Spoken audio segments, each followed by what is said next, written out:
The forest was bathed in the golden light of dawn.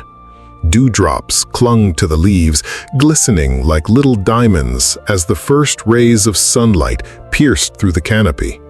The air smelled of fresh earth, and the distant sound of a waterfall whispered peace into the morning.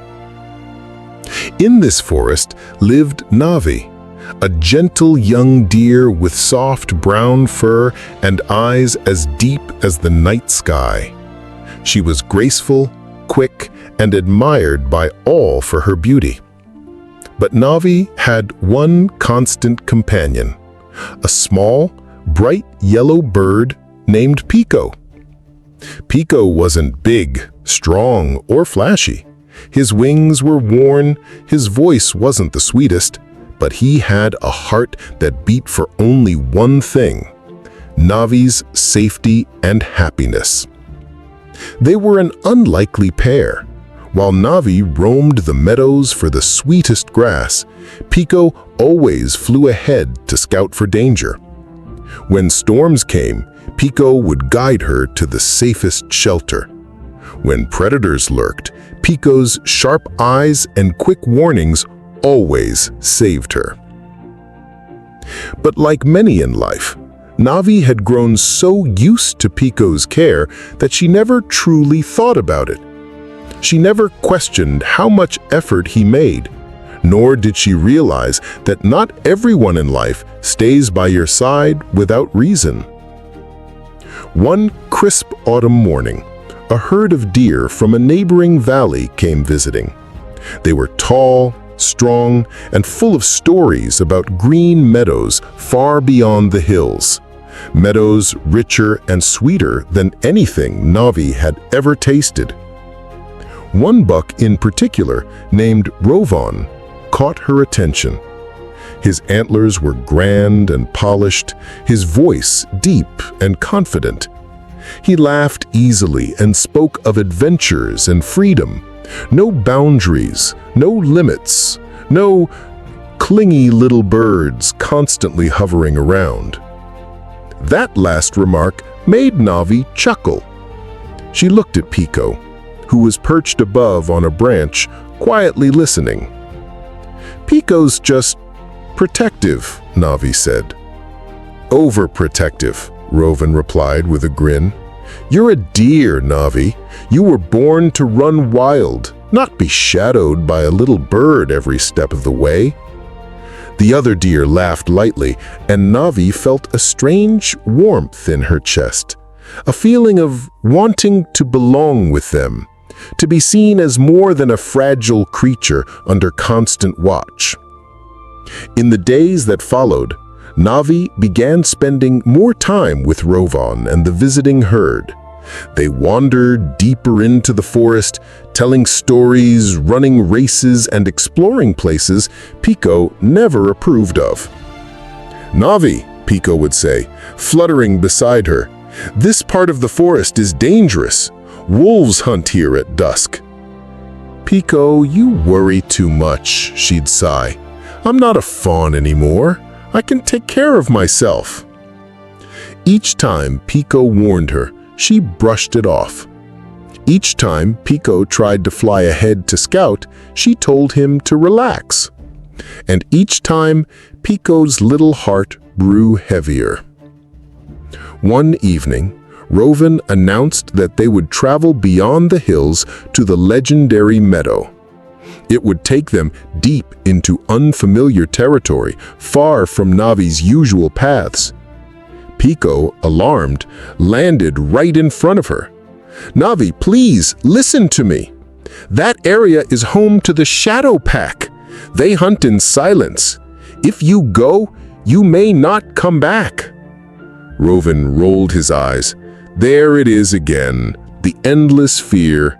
"Navi, are you going to spend your whole life hiding because a little bird says so?" The other deer laughed again, and Navi's pride flared. She looked at Pico, her eyes colder than she intended. "Pico, I'm going. If you want to follow, fine. If not, maybe it's time we give each other space." Pico's wings drooped. He didn't argue. He just nodded, then flew up to a high branch and watched her leave with the herd. The journey was thrilling at first. New scents, new landscapes, the feeling of running free without constant warnings in her ears. But as the sun sank behind the hills, a heavy silence settled over the forest. The air grew colder. The wind carried a strange, musky scent. A scent Navi had smelled before, but only during moments of great danger. They were being watched. Rovan slowed, sniffing the air. "Stay close," he muttered. But before anyone could react, shadows began to flicker between the trees. Large, silent shapes with glowing eyes. The Shadow Pack had found them. The wolves struck fast. They darted from the darkness, teeth flashing, bodies moving like streaks of shadow. The herd scattered, leaping in all directions. Navi ran as fast as her legs could carry her, but a wolf was already on her trail, its breath hot against her flank. Her heart pounded in terror. She darted left, right, trying to lose it, but it was too fast. She stumbled over a fallen branch, and in that moment, she thought her life was over. Then, a flash of yellow. Pico. He shot down from the sky, screaming and diving at the wolf's face, pecking its eyes, flapping his wings furiously. The wolf snarled and snapped, distracted for just enough time for Navi to regain her footing and leap away. But in doing so, Pico made himself the target. The wolf lunged at him mid-air. There was a terrible sound, the snap of jaws, a cry, and Pico fell to the ground.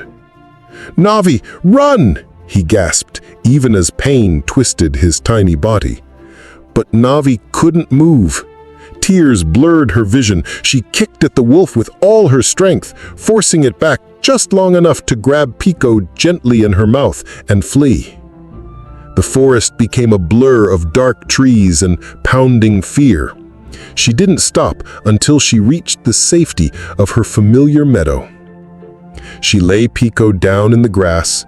His breathing was shallow, his wings trembling. "Navi," he whispered, his voice weak. "I told you, I'd always watch over you. I don't regret it." "Don't say that," Navi cried. "You can't leave me. I'm sorry, Pico. I didn't see how much you cared. I thought I needed freedom, but all I needed was you." He gave a faint smile. Freedom's not running away from care. It's knowing someone will be there when you fall. And with one last breath, his eyes closed. Navi stayed by his side the entire night. The next morning, the forest felt emptier than ever. From that day forward, she roamed carefully, never forgetting the bird who had given everything for her.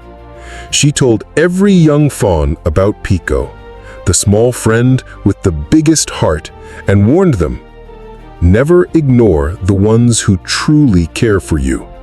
They may be the quietest in your life, but their love could be the shield that saves you.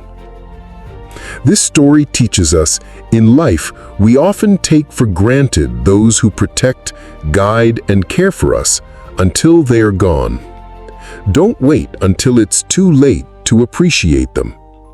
True love and loyalty are the rarest treasures in this world. Cherish them before they become memories. If this story touched your heart, share it with someone you love. Maybe it'll help them. And if you believe stories like these deserve to be heard, please like, comment, and subscribe to Life Lessons Library. Your one click keeps these stories alive.